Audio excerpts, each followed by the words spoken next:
welcome back to Candidate Cafe. I'm Josh McKelvin. You know, what better way to get to know someone on a personal level than to actually share a meal with them? Over the past few months, with the help of the Institute of Politics at St. Anselm College, a group of undecided voters have done just that with the candidates. And from kids to grandkids, sports to movies, we've covered everything, even holiday traditions. But our next candidate has had to stop making Christmas dinner in recent years. His family's traditional menu simply takes too much time.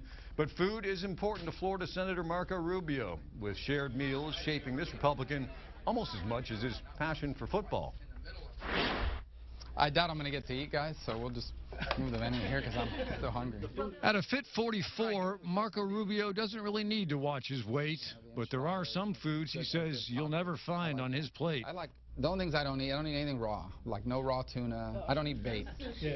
I like California roll. I never ate any kind of sushi, but California roll I'll eat because it's not real sushi. But anything that's raw, I can't eat. Like I see people eat these tuna steaks that are, I just can't do it. I'm not saying it's bad for you or whatever. I just can't eat it. I don't like mushrooms and I don't like sour cream. They are the simple X's and O's of the Rubio diet, which shouldn't be surprising given that the game of football has always been a passion and, in a way, part of his life's playbook.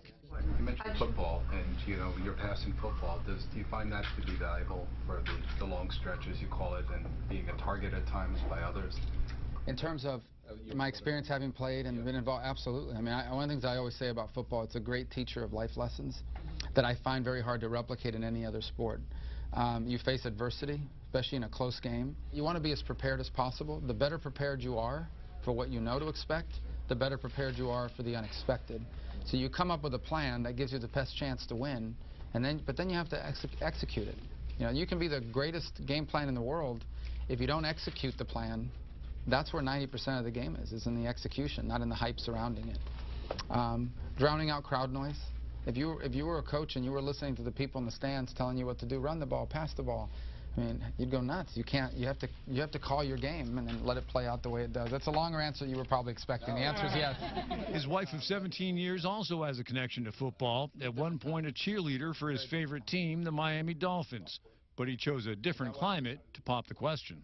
You know, we went to New York on a day trip, and it was really cold, at least by Miami standards, which is not. It was cold. And we went to the top of the Empire State Building, and she didn't want to go because it was cold, and I couldn't think of anything. I finally said, I love the movie King Kong.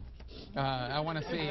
And she's like, but that wasn't real. Like, there really wasn't a King Kong up there. And I go, I know, but I still want to see it. So we went to the observation deck up on the top, and that's where I proposed on Valentine's Day of 1997. And then she always has to say the same story. After I gave her the ring, I took it back, and I said, can I just hold it till we get downstairs? Because somehow I got it in my head that she was going to drop the ring over the side of the Empire State Building, and we would never find it, obviously. What motivated you to get into politics? Were your parents interested in politics at all?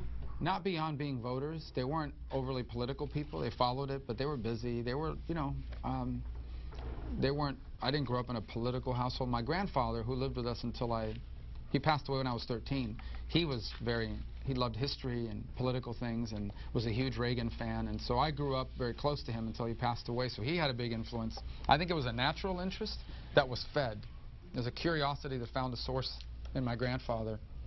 So I always had an interest. I remember I've been following elections since 1980. I was following the NFL much more closely. But when politics would heat up, I would follow it. I remember following the 80 election, the 84, the 90, you know, I followed them all. And so, the 88 election, I should say. But I really didn't get politically engaged until I got into college, and I found the opportunity to volunteer on a congressional campaign. A lawyer by trade, Rubio himself started his career in public life shortly after accepting a spot in code enforcement in West Miami. For a few months. And while on the code enforcement board, the mayor of the city came to me and said, are you interested in running for city commission? And I said, what does it entail? And it says, two-hour meetings a month, and it pays like $100 a month. And I said, sure, let's do it. So I ran, and it required me to knock door to door, the whole community. We knocked literally on every door. 800 people voted. I got elected. And that's how I really began. And it really, I mean, I say West Miami is like being on a condominium board, but without the power of a condominium board. But it was very gratifying. It was, that campaign was very gratifying because I got to interact with voters one-on-one and learned a lot. Things seem to have always happened fast for Rubio, moving swiftly from the Speaker of the House in Florida to the U.S. Senate and now to his bid for the White House. He's had 4 children along the way, starting with a daughter, and he recognizes the importance of not missing too much. And, so to me, that's always, I've kind of borrowed wisdom from people that perhaps have lived longer than I have in that regard, and that's always stuck with me. I don't want to, my youngest will never be 8 years old again. My oldest will never be 15 again. So these days that you can't get back. And so I understand there's a trade-off. What I'm doing is for them too, because it's for their generation. But I also want to make sure that there's a balance there, because I can't get this time back, and I want to be a part of their lives, not just because I like doing it, but because it's the most important job that I have. You only get about 14 years to really begin to influence them, and then you start to lose influence with your kids. And if you haven't laid that foundation, it becomes real problematic. So are you ready for her to date?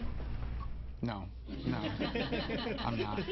And with a dad that might be president, Rubio says that his kids are at different levels of understanding. Wow. So what do they think?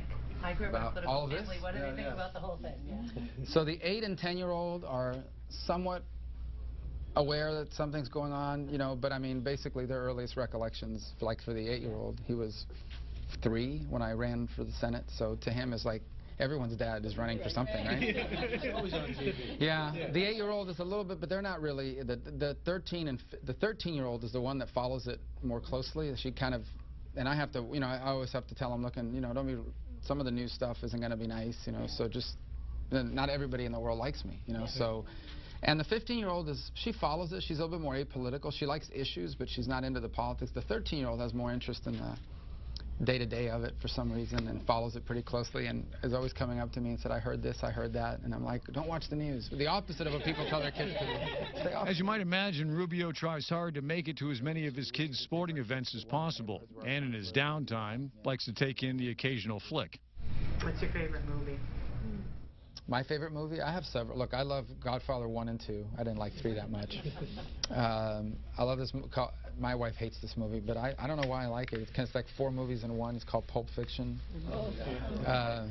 Wedding Crashers. I just thought that was the funny. I never laughed so hard in a movie. One of the movies that I thought was one of the best done movies I've ever seen, and it really had an impact on us, was The Passion of the Christ. And from a historical perspective, you can't watch that and conclude that Jesus was anything but a man's man. I mean, he had to have been a physically strong individual just to survive. Didn't sleep all night. Almost bled to death by being whipped, and then had to carry a cross up a hill and then was crucified, and he still survived. Most people would have died on the way to the cross. So all of it, I think is a very well done, and that film really captured that. What do you have on your bucket list that's wild and crazy that you want to do? I just want to go to a Super Bowl where the Dolphins are playing it. That's wild and crazy, believe it. Big bucket. I know. Another thing on his wish list outside of the Super Bowl, an examination of his heritage by one day visiting a free Cuba.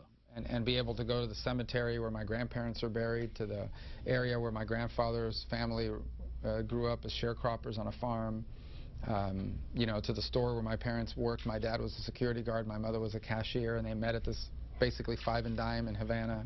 I'd love to be able to go see all that, and right now I can't, but my hope is that I'll be able to not just go myself, but take my children too. So does Rubio have a plan B if politics doesn't pan out? Sure, I'd love to be a general manager for an NFL team.